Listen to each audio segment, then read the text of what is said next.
Hello and welcome back. I'm Nicole, a cottage witch, and today I'm doing a tarot study video, which is sort of what I've studied this month, along with a wrap up of the rest of the stuff that I read and decks that I worked with, because they were involved in this study in some way.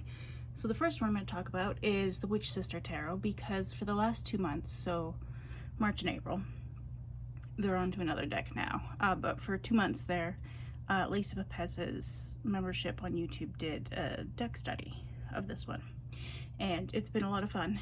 And I took about a 3-week break there in the middle to read other things.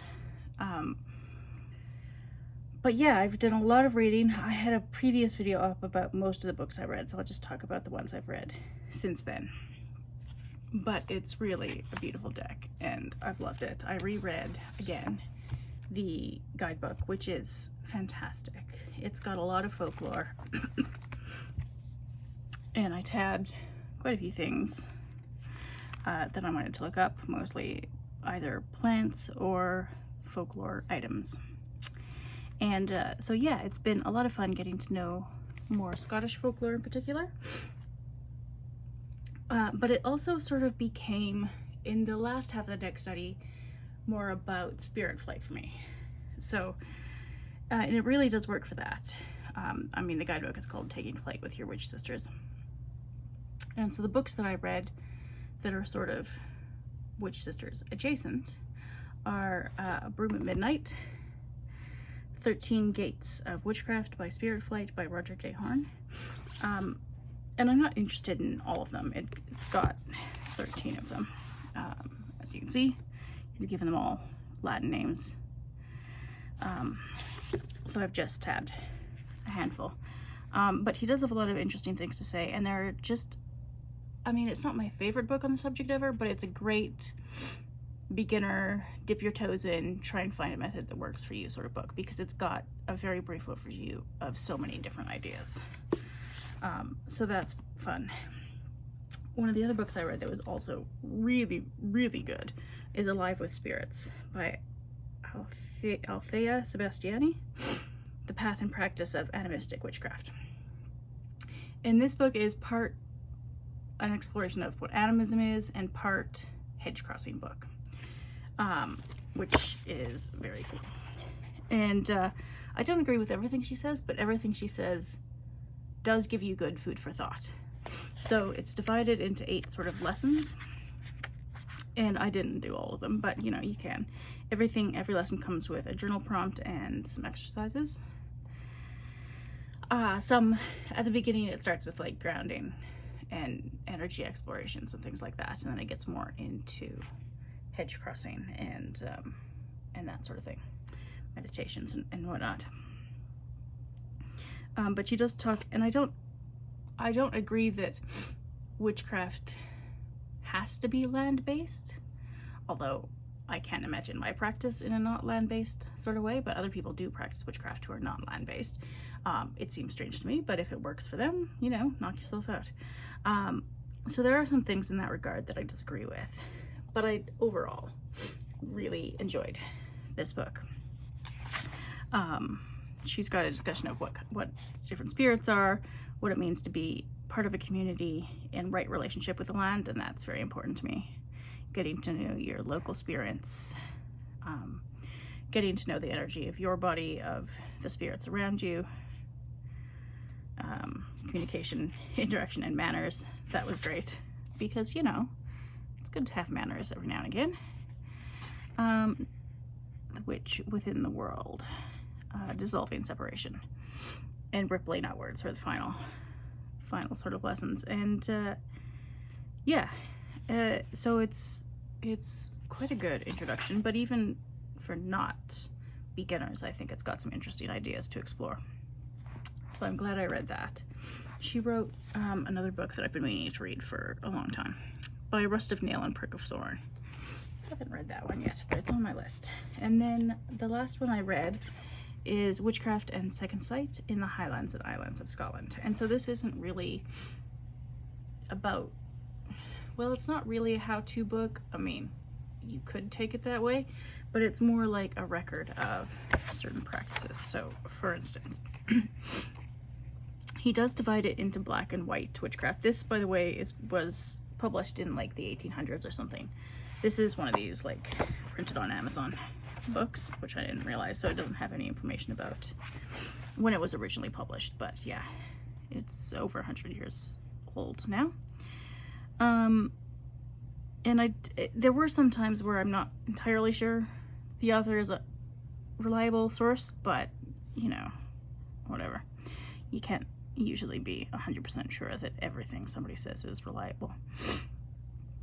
Anyway, each chapter begins with an overview of what's in the chapter, and then they're just different blurbs on witches and milk, like instances those have come up in folk tales or stories the author was told, counter charms, going to sea, racing storms, and drowning people. So there are a bunch of stories of instances when that's apparently happened. How witches as sheep, as hares, as cats, various shape-shifting and whatnot. So there are a bunch of different chapters.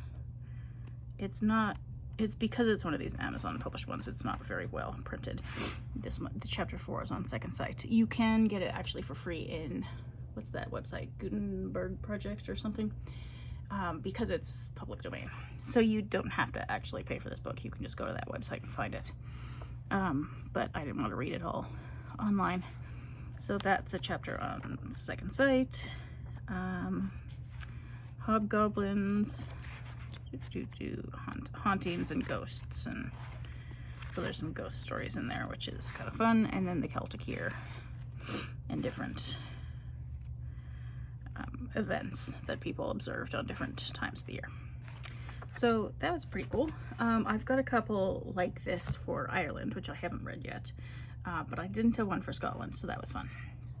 And then I got a few other books that I will read, possibly tonight is when I'll start this one, which is To Fly by Night, The Craft of the Hedge Witch, edited by Veronica Kummer. So let me actually just get some of these books out of the way. Or possibly more out of the way. This is a compilation of essays by a whole bunch of different people on various hedge witchy topics. So I have no idea if it's going to be any good, but at least I thought if I find the odd essay that I like, it might be a good way to find other authors if they've written other things. So that's probably what I'll start tonight. I did get Irish Mythology, The Children of the Danube by Daniel Ellison. So I read in the first witch study video, I talked about his Scottish myths and legends, which is fantastic. It's modern retellings of Scottish myths, and this is Irish myths. And he's apparently coming out with Scottish Myths and Legends Volume 2, which I will definitely buy because the first one was excellent. Not quite like Neil Gaiman Norse mythology or Stephen Fry Greek myth retelling good, but you know, working its way in that direction. Like, that's kind of the idea. They're very accessible and easy to read and a lot of fun. And then I got a few more books. So this is a new release. It's Celtic Druidry, Rituals, Techniques, and Magical Practices by Ellen Everett Hopman. And in the first Witch Sisters deck study video that I did, I talked about her book. What's it called? Scottish Witchcraft, I think. I was looking for it on the back here and I didn't see it, but let's see. Nope. But this one is on Celtic Druidry, and beyond that, I don't know. But I really liked her Scottish Witchcraft book. Ooh, got a bit crinkled. Not sure how that happened. I found that a very useful book. I've referred to it many times now. So I thought, I've read about Irish witchcraft practices, but I haven't read specifically about Druidry. So I thought, well, this could be interesting. So let's see. She's got an introduction, what it is and isn't, holy days, tales, laws, poetry. And then becoming a druid. Druids and nature. Oh, a couple essays by other people, it looks like. So that's cool.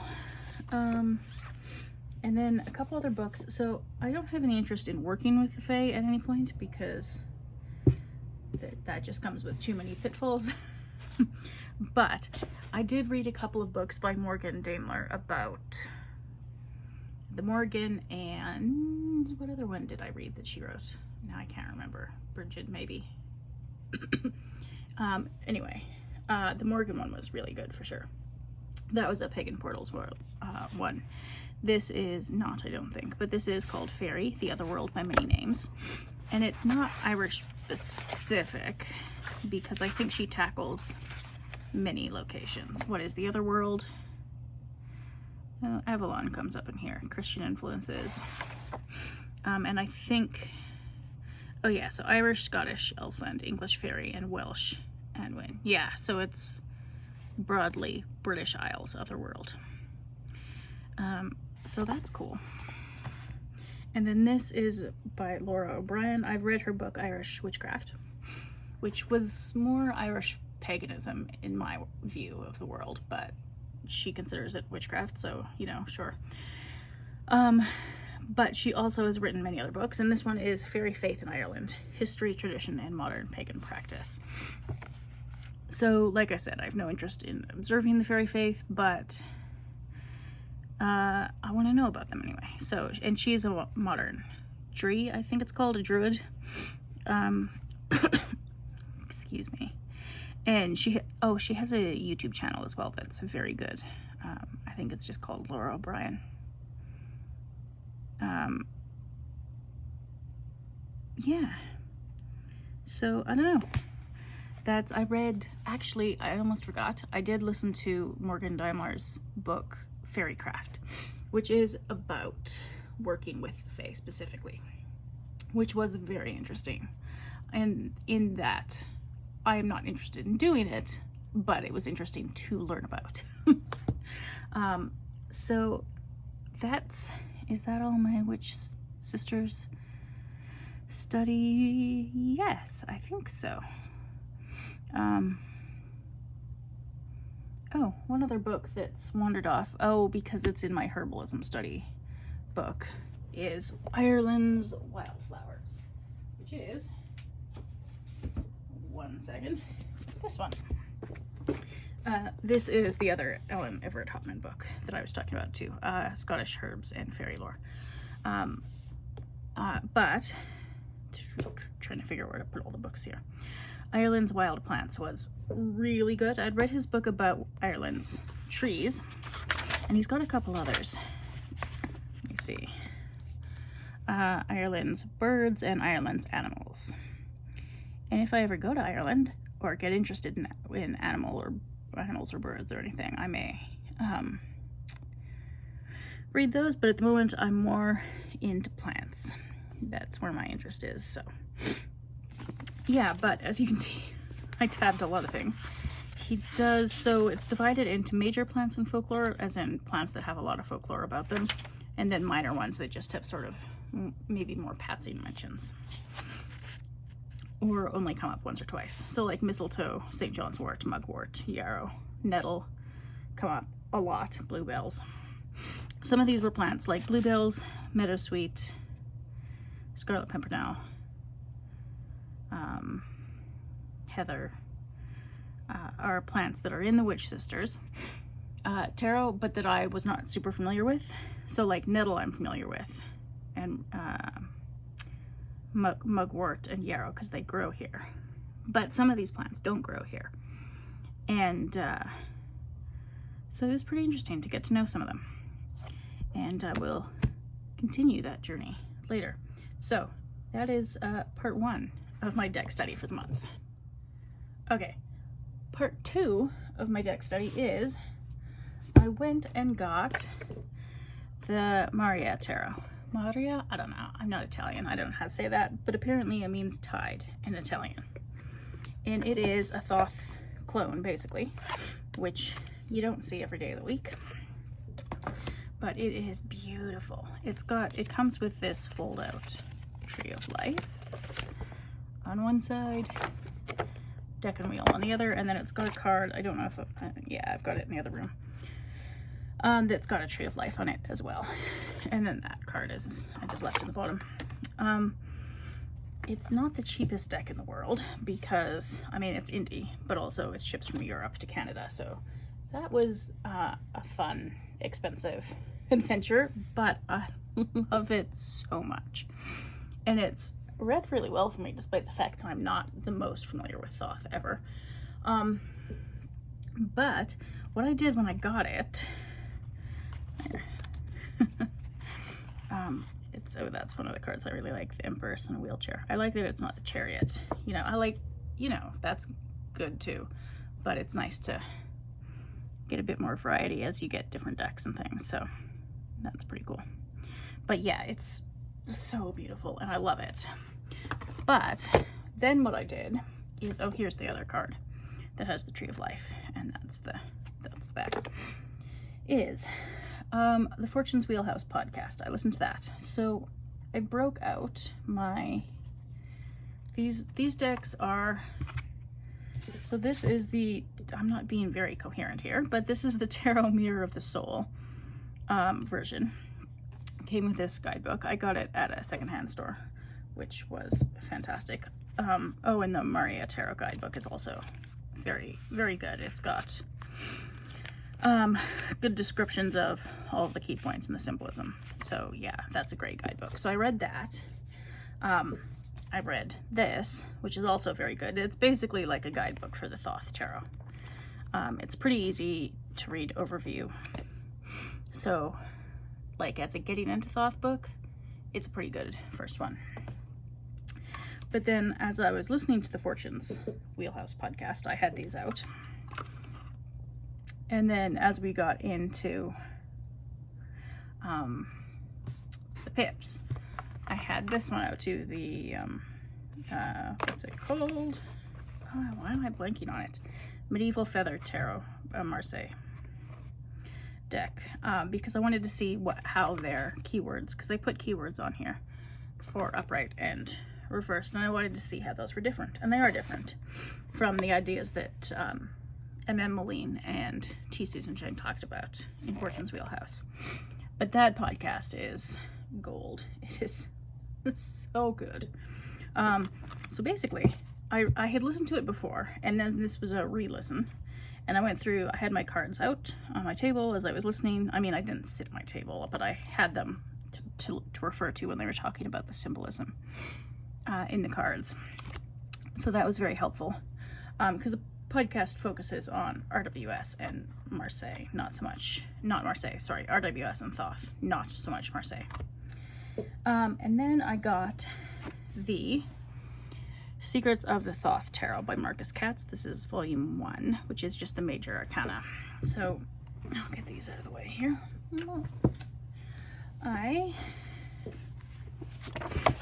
bookmarked some things here too, because there were some very interesting ways of thinking about certain things that I hadn't thought of before. So I liked this book a lot. But it's basically like an extra in-depth guidebook. Here we go. Table of contents. So it gives you some history on Crowley, who I don't think I'd actually like if I were to have met him in person. The Kabbalah, the Aeons, alchemy, sex magic, astrology, the I Ching, the Golden Dawn, the Book of the Law, etc., etc. It goes on for some time. But it's a lot of interesting background information. And then a lot of Kabbalah stuff and Thelema. And I'm not particularly interested in the Thelema side of things. I have sort of passing, not very in-depth interests in Kabbalah and astrology. So this was interesting. And then it gets into all of the major arcana. And so there's a chapter for each. And that's the part that's basically like a super in-depth guidebook. So, for instance, here's the Hermit. Correspondences, image, what it's about, symbols, more symbols, still more symbols. Like, there are many pages per card. And this is just the major arcana, this book. So someday, I'm sort of tarot studied out at the moment, but when I feel like another round of tarot studying, I will get his next 2 books, because the volume 2 I think is on the minor arcana, and then volume 3 on the quartz, and I would really like to read those. That was exhausting just talking about it. So I am definitely in need of a tarot study break. But yeah, I really got into that this month. One last thing I did study is, if I can get all this stuff kind of sort of out of the way, is the literary tarot. So this is a deck. I'll link, if I remember, I'll link their video before. So the 3 girls, 1 deck, folks. Peekaboo Rose, Julie, Heather, and oh, why didn't I write down her name? What's her name? Sunset Bow Tarot. I totally blanking on her for real name. Oops. Anyway, they're lovely. But a while back, they did a whole episode on the literary tarot. And it was fantastic. They went super in depth and talked about everything that was good, everything that was very not so good. So the guidebook is one of the things that's not so good. And so for part of the study, one of the things that I'm working on is basically making myself my own PDF guidebook, which is not done yet because that's not exactly a small task. But I'm working on it. So that's part of my learning. So part of the reason for that is this guidebook has nothing about the books. And I've got them in the cards in here in a couple of chunks because these are the ones that I've read, which when I started was exactly half, which is what, 39, I think. And then I've read more, particularly the short stories since. And in my what I read this month's video, the wrap-up video about the books, I talked more in depth about all the, because this is all classics mostly. So I talk more about the books I read in that, so I won't rehash that, but like A Room with View, Bartleby the Scrivener, that, I can't remember the name of that story. That's Alfred J. Prufrock, The Love Song of. This one doesn't make sense to me. I read the short story for this one and I don't get it. So there are a couple that don't make sense, but overall I think they really do, for the most part. However, I do agree with all the women in that podcast that ink and ink and light should have been swapped, because light they've got as the cups and ink as batons. Wands. Don't know why batons was the word that popped into my head there, but oh well. Anyway, yeah, it was fun to go through and find out the books that I had read, and then I read a bunch more, and I will read still more. So these are the ones I haven't read yet, hence the need for a PDF guidebook, because I have no idea. Couldn't tell you what this book is. I mean, the guidebook has what book it is, but since I haven't read it, I think it's Vanity Fair, which I'm not sure I'll actually like, but I'll give it a go. This is Leaves of Grass, which I also haven't read. So there are a lot of these that are on my, this Tom Jones? That might be Tom Jones. No, this is Tom Jones. This is, I can't remember. This is The Metamorphosis. So there are a lot of these that I still do want to read. There are some that I may never read. Emily of New Moon, I'd like to read. The Jungle Book, I may never read. I think this is a Jane Austen novel, which I also may never read because I've read 3 and that is more than enough. I am not a Jane Austen person. So, I'm not sure if that's also Jane Austen. I think they're Persuasion and Emma are the 2 in here, and I have not read those, and I just can't see myself reading them ever, if I can avoid it. So I'll like find a Wikipedia synopsis or something to figure out why the card matches those books and call it a day. I think that's Phantom of the Opera, which I do also want to read someday. And Gentlemen Prefer Blondes, which I didn't actually know was a novella. Yeah, it's a novella. I just thought it was a movie, which I also haven't seen because I'm a terrible movie watcher. Anyway, I like the cards. I like the artwork. A lot of them are quite fun. But because I don't know all of these books, and because the guidebook is not even remotely helpful in that department, I'm either going to read a lot of these books, which is why these ones are separate, or make my own little like guidebook entries to figure out why this card matches this book for those ones. So that's the plan. Don't know when I'll do that because I'm kind of studied out, and I read a lot last month, and so I've slowed down a little bit in that department as well, so we'll see. So I'm not really sure when I'll do that, but I'll do it eventually. Yeah, that's it. That's all. I'll wrap it up now. Thank you for watching, and I'll see you next time.